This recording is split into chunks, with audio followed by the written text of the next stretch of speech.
Have you ever wondered if the freedom we perceive in our democracy is really so absolute? What if, beneath the surface, there lurks a more subtle, almost imperceptible form of control?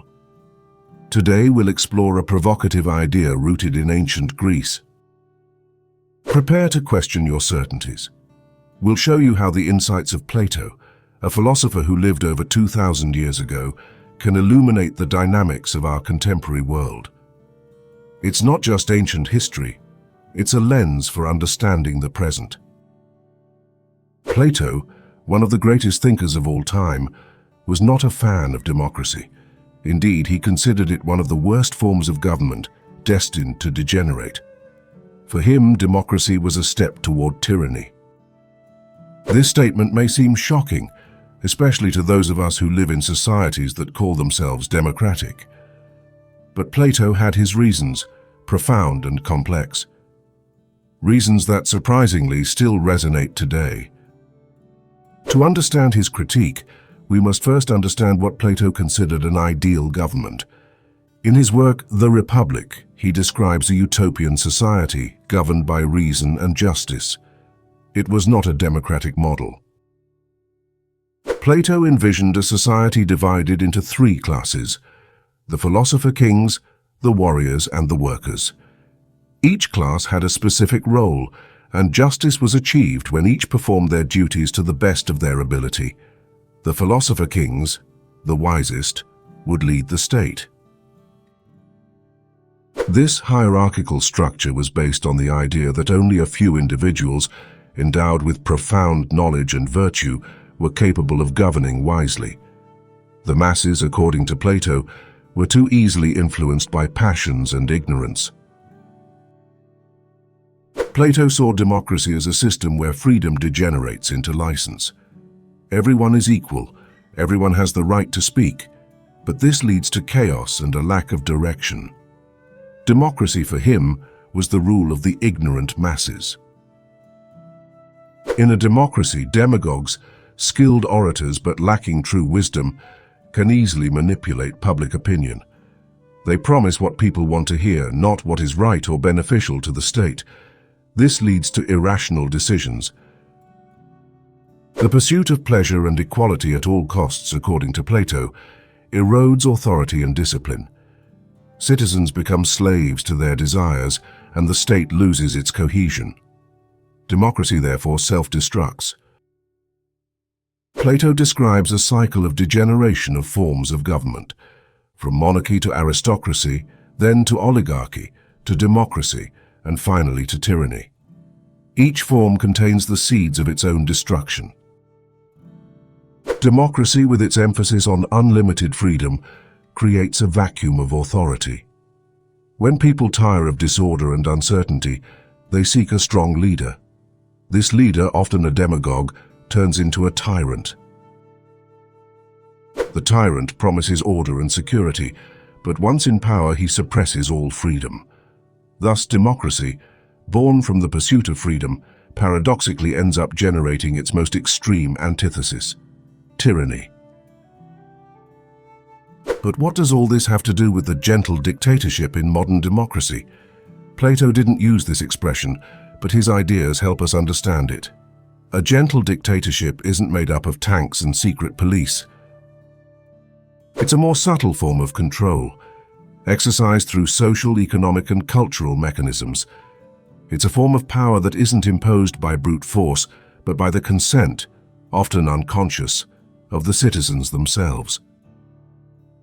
Think about how our choices are influenced, how our opinions are shaped. We aren't forced, but we are guided.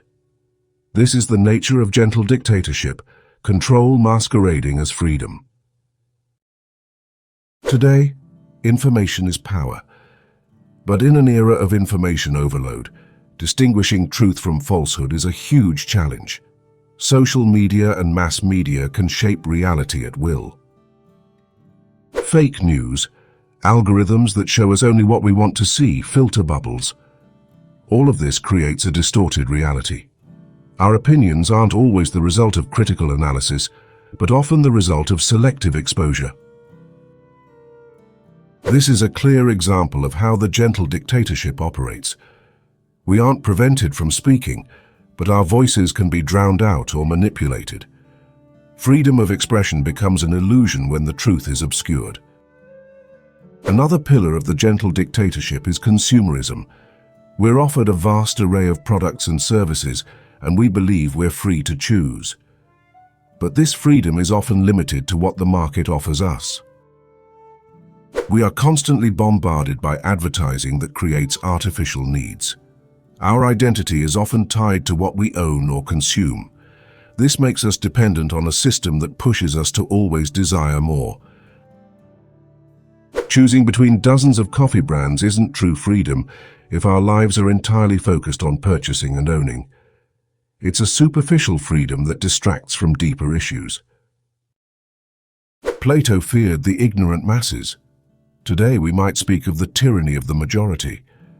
In a democracy, the will of the majority is sovereign, but it is not always just or enlightened. Minorities or dissenting voices can be easily crushed. The desire to conform, not to be excluded, pushes many to remain silent or adopt popular opinions, even if they don't fully share them. This conformity is a form of social control. There's no need for explicit censorship if people self-censor out of fear of judgment or isolation. Social pressure becomes a powerful tool of gentle coercion. Platonic democracy also degenerated due to a lack of education and critical thinking. Today we witness a similar erosion. The world's complexity demands profound analysis, but we often settle for simple answers. Education is increasingly oriented toward professional training, neglecting the development of philosophical and critical thinking. We are trained to be producers and consumers, not thinking and autonomous citizens. Without the ability to analyze, question, and form independent opinions, we are more vulnerable to manipulation. Gentle dictatorship thrives where critical thinking languishes. Plato warned against demagogues. Today, politics is often a spectacle. Leaders are more concerned with image and consensus than with substance. Complex decisions are reduced to catchy slogans. Political debates turn into personal clashes, where emotion prevails over reason. Citizens are treated as spectators, not active and informed participants. This distances people from real politics. When politics becomes entertainment, the ability to distinguish between a competent leader and a skilled performer fades. This opens the door to figures who, like Plato's demagogues, promise much but deliver little. Technology, while offering immense opportunities, can also be a powerful tool for gentle dictatorship. The data we generate every day is collected and analyzed, creating detailed profiles of each of us. This data is used to influence our choices, from the products we buy to the news we watch. Algorithms know us better than we know ourselves and can guide our behavior in subtle ways. There is no visible dictator, but an invisible system shaping our lives. Digital surveillance, though often justified by security or personalization concerns, is an unprecedented form of control. Plato firmly believed in the importance of education in producing virtuous citizens and wise rulers. His solution to democratic degeneration was rigorous education, especially for future leaders. Only through philosophy and reason could true knowledge and justice be achieved. Without this education, society was doomed to fall prey to ignorance and passion. Today, Plato's lesson is more relevant than ever. We must invest in an education that promotes critical thinking, ethics, and a deep understanding of the world, not just the acquisition of technical skills. The gentle dictatorship thrives on apathy and misinformation. To counter it, we must rediscover the value of active and informed citizenship. Voting isn't enough. We must participate, critically inform ourselves, and take action. We must learn to question dominant narratives, seek out diverse sources, and engage with those with differing opinions. True freedom is not the absence of rules, but the ability to make informed choices. Plato invites us not to take our freedom for granted. He urges us to look beyond appearances, to recognize the mechanisms of control, even the most subtle ones, and to fight for a more just and rational society. Plato's ideas on democracy, though ancient, offer a powerful lens for analyzing the challenges of our time. Gentle dictatorship is not a conspiracy theory, but a description of how power can operate in unconventional ways. What Plato teaches us is that freedom without wisdom can lead to its own destruction. True democracy requires enlightened citizens capable of discernment, critical thinking, and acting for the common good. It's not about abandoning democracy, but improving it, making it more resilient to its own weaknesses. It's a call to action for each of us, to be more aware and responsible citizens.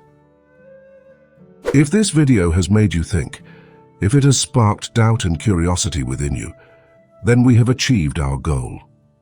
Knowledge is the first step toward true freedom. Don't be fooled by appearances. If you want to delve deeper into these topics and continue exploring the big questions of philosophy, subscribe to our channel, turn on notifications, and leave a comment with your thoughts. Share this video with anyone you think might benefit from it. Debate is essential for a healthy democracy.